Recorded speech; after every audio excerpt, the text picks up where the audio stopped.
Hello everyone, I'm Don and welcome to my kitchen. Today we have Pittsburgh Pierogi. So let's talk pierogi for a little bit here. Pierogi is a Polish dumpling. It's thought to have originated actually in Asia and was brought sometime in the 13th century to Poland, and quite possibly there's some theories that maybe even Marco Polo brought that to Poland. So let's flash forward to the turn of the 20th century, when there was a great influx of immigration into the United States from Poland and other countries, like where my ancestors are from, Italy, Slovenia, Czechoslovakia. They all came here to the United States for jobs, for a better opportunity, of course. And Pittsburgh was a great place for them to settle because there was great industry in Pittsburgh. There was coal mining, there was the steel industry with Andrew Carnegie. So a great many of them ended up in western Pennsylvania. And in my hometown as well, which is Canonsburg, Pennsylvania, which is just outside of Pittsburgh. The small town of Canonsburg, Pennsylvania, even today only has a population of 10,000 people, but there is some notoriety behind the town. It is hometown to Perogi, the famous singer. It also is the hometown to Bobby Vinton, the famous singer. And if you're a cook like I am, All-Clad is manufactured in Canonsburg, Pennsylvania. It was invented here and it is manufactured here. So what makes these Pittsburgh pierogies? Well, just because we're outside of Pittsburgh for one reason, but two, I truly believe this recipe was developed here, and it was Americanized, basically. The traditional pierogi was made with farmer's cheese, which is like a cottage cheese, actually. Most of the store-bought variety have like a cheddar cheese base, and there are multiple flavors, and you can play a lot with the fillings as far as the flavors. But what makes this a local favorite here is there was a church in Canonsburg called St Genevieve's Church. Okay, now it was established, actually the parish was established in 1907. They didn't build the church till 10 years later, in 1917. And in 1991, they published a cookbook. It was their 75th anniversary cookbook, where they actually published their recipe for their pierogi. Now, like a lot of churches here in Pennsylvania, and probably around the country as well, around the holidays, Christmas and Easter, they always had pierogi sales. And that's where the locals could go and buy pierogies made by some of the parishioners, and it was a fundraiser of sorts, you know. So I am making the St. Genevieve's Church pierogi, and it is a little bit different, actually. So I've already boiled my potatoes, so I've got 1 pound, and it's slightly over a pound, and you don't have to be precise, obviously, with this, but I've diced them and I've already boiled them. So I'm going to go ahead and drain them, and we're going to get started. All right, I drained my potatoes, so I'm going to go ahead and add them to a large mixing bowl. We're going to add 1 tablespoon of oleomargarine, and I know they don't make oleomargarine anymore, but the recipe calls for oleo, so it's just margarine, and I'm using just a Blue Bonnet margarine. So 1 tablespoon of margarine, 1/4 teaspoon of salt, and this is 3 ounces of Colby Longhorn cheese, and that's what makes this a little different. And I've never seen it done with Colby Longhorn cheese, or just we call it Longhorn cheese here, but it's definitely an American cheese. It's not something that was available in Europe, so that definitely makes it a localized recipe. We're going to go ahead and add our 3 ounces to our hot potatoes. And I'm just going to take a regular old potato masher, because we want to get that cheese down in there, and we want the margarine, the cheese, and the salt all to mix, and that cheese, and we want that cheese to melt also within the potatoes.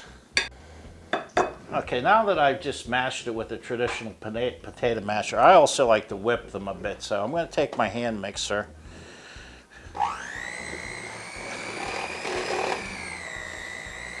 and get them nice and creamy.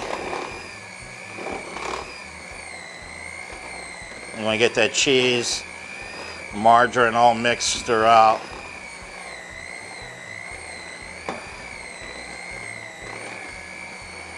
And you also don't want any large chunks of potatoes, obviously.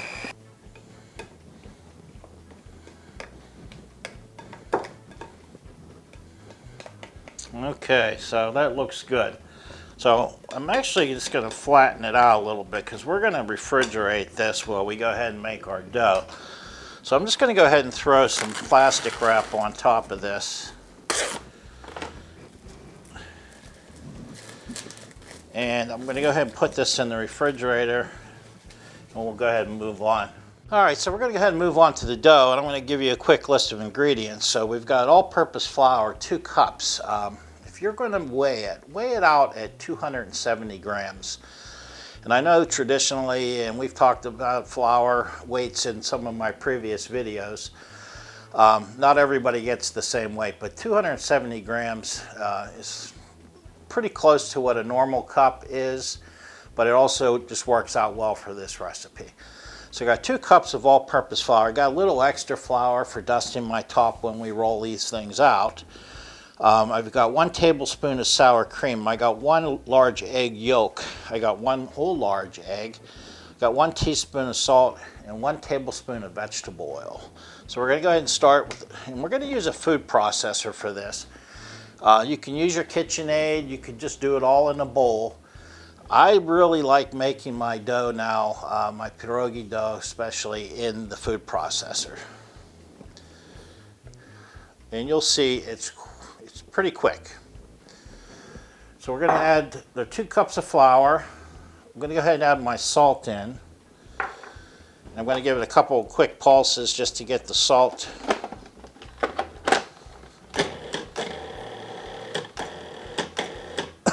get that salt mixed into the flour. I'm going to go ahead and add we're going to go ahead and add the rest of our ingredients. So we've got the 1 tablespoon of sour cream. I've got my 1 tablespoon of vegetable oil. I've got my 1 whole egg yolk. I got my 1 large whole egg. And I think I missed the water that we're going to need, which is just a little over 1/4 cup. So I'm going to go ahead and pulse this and get the eggs, the oil, the sour cream, and everything mixed well throughout our flour.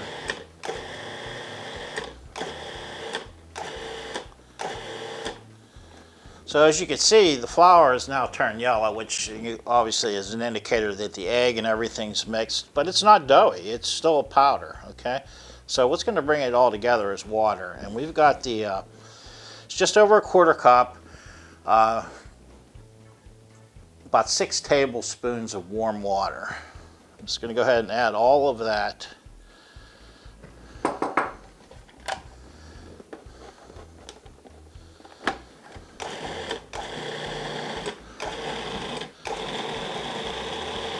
And you'll see it start to come together. You can see we got a ball that's formed in there. Now what I like to do is check it, and it's a good consistency. I almost like the consistency of Play-Doh, and if I'm going to form that, it's going to form pretty well. So I'm going to take that, I'm going to put a little bit of flour on my countertop. And you don't want a lot because we're not trying to add flour to the dough here. And it's still a little crumbly, so we're going to bring it all together. Pick up any pieces that are left in the food processor.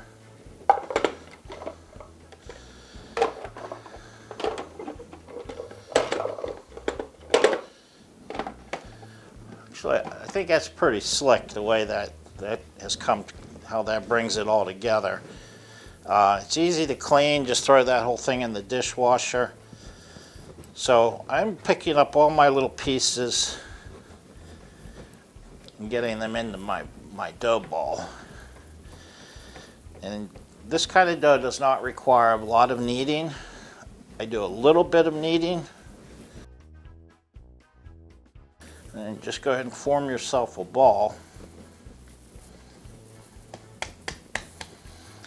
And we're going to go ahead and wrap this up. plastic wrap.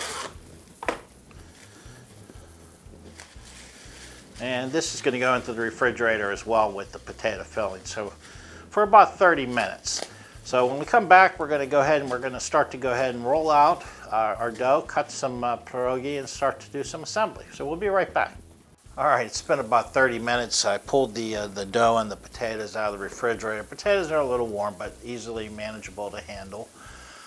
A couple things about this recipe. The recipe that was published in the St Genevieve's cookbook was double this.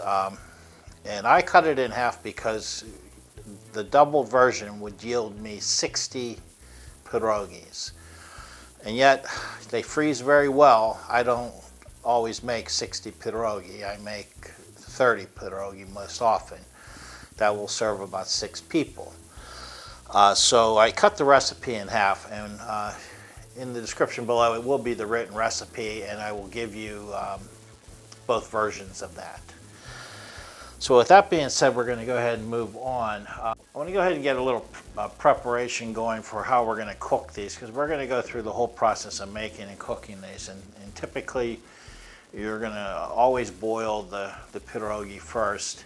And some people take it right from there and just add some butter and some onion and eat them just like that. Or you go ahead and you pan fry or saute them. And that's how I was raised. We always had them pan fried and sauteed. So we're going to go ahead and get a skillet going here. And put it on about medium high. I'm going to add around 2 tablespoons of salted butter.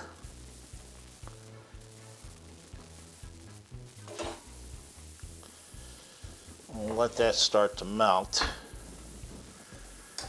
I'm going to go ahead and turn my water on as well, because we're going to boil them and then we're going to saute them. So I'm going to go ahead and put that on medium high and start getting that heated up as well as we start with our making our pierogi. So I'm going to start by cutting the dough into quarters. I just find it easier to work with that way. So I'll take a quarter of it at a time and keep the others wrapped up. And I'm using a silicone mat. I like using that on my counter. And I'm going to just put a little flour. We don't want to get these, we don't want to get a lot of flour on these because we don't want them to dry out. But if it starts to stick to your rolling pin or it starts to stick to your mat, you're going to want to add a little flour, just like that.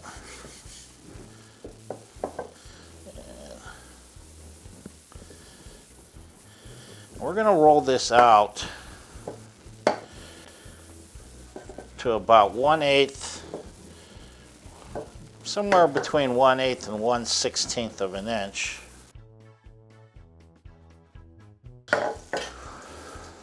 Okay, I've got it down to probably about 1/8 of an inch. And I'm taking a 3-inch biscuit cutter. You can use the top of a glass. You can use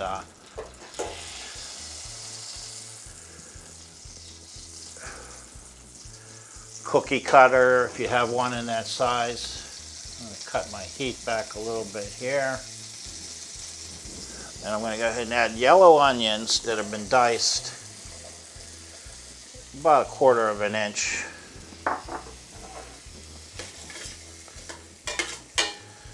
Stir them around. And we want to get those softened up and kind of caramelized even. So we're going to let those go as we go ahead and proceed with cutting our pierogi. So you want to try to get as many as you can, obviously. So try to choose wisely.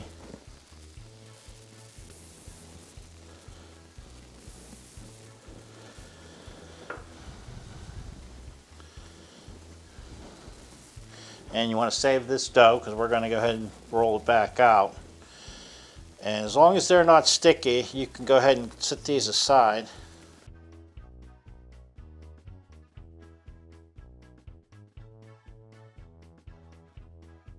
I went ahead and finished up cutting out my dough. I ended up with about 31, I think 32 of these. So we're going to go ahead and start assembling these. We've got our potatoes, and we're going to end up with using about 1 tablespoon of filling per pierogi. And we talked a little bit about fillings before, so you can experiment a little bit. I make jalapeno cheddar ones. I make bacon and cheddar.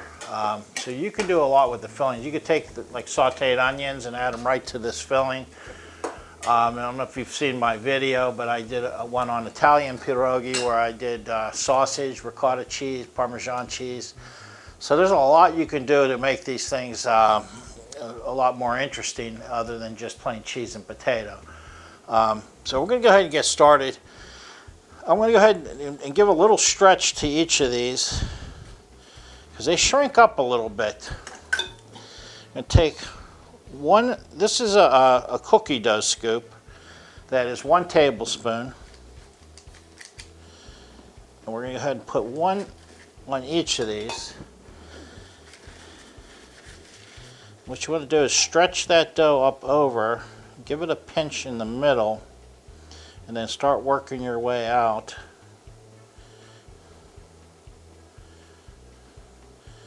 Just like that. And some people like to get fancy and they take a fork.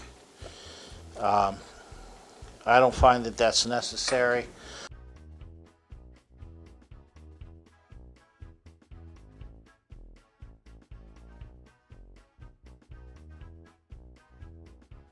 All right, I made a dozen of these up, and I'm going to go ahead and we're going to get these cooking. So I'm bringing a pot of water to boil. It's a 3-quart pot. I put about 2 quarts of water. We're going to add 1 teaspoon of salt and 1 teaspoon of vegetable oil to the water.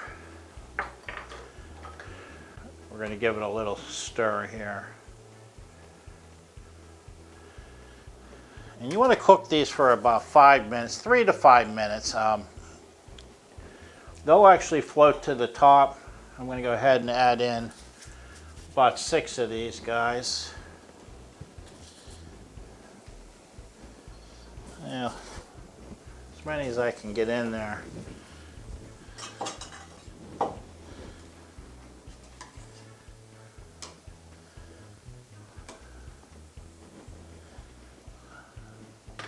So we're going to let them go ahead and come back to a boil or until they raise, and it should be just around the 3 to 5 minute point. All right, so it's been about 5 minutes and these guys are done. We're going to go ahead and use a little spider basket here. Drain them and put them right into the skillet. All right, so we boiled them for 5 minutes and they've been in the skillet for about 3 or 4 minutes, and they are nice and golden at this point. The onions have coated them, so it's time to serve these guys up.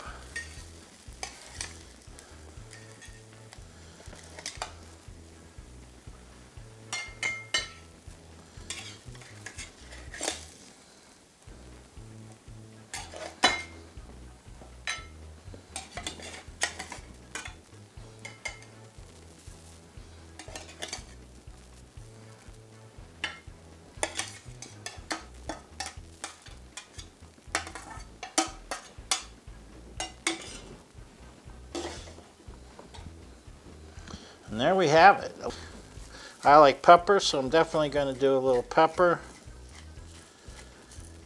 and probably a little salt.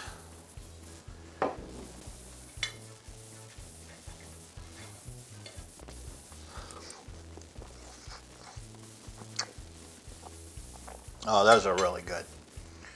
Well, that's it for Pittsburgh Pierogies from the St Genevieve's 1991 75th Anniversary Cookbook. Canonsburg, Pennsylvania, original recipe. I mentioned before Canonsburg, how small it is. Well, just to give you an idea how small, my grandparents double dated with Perry Como and his wife before both couples were married and before Perry Como became famous. Also, my mom went to school with Bobby Vinton.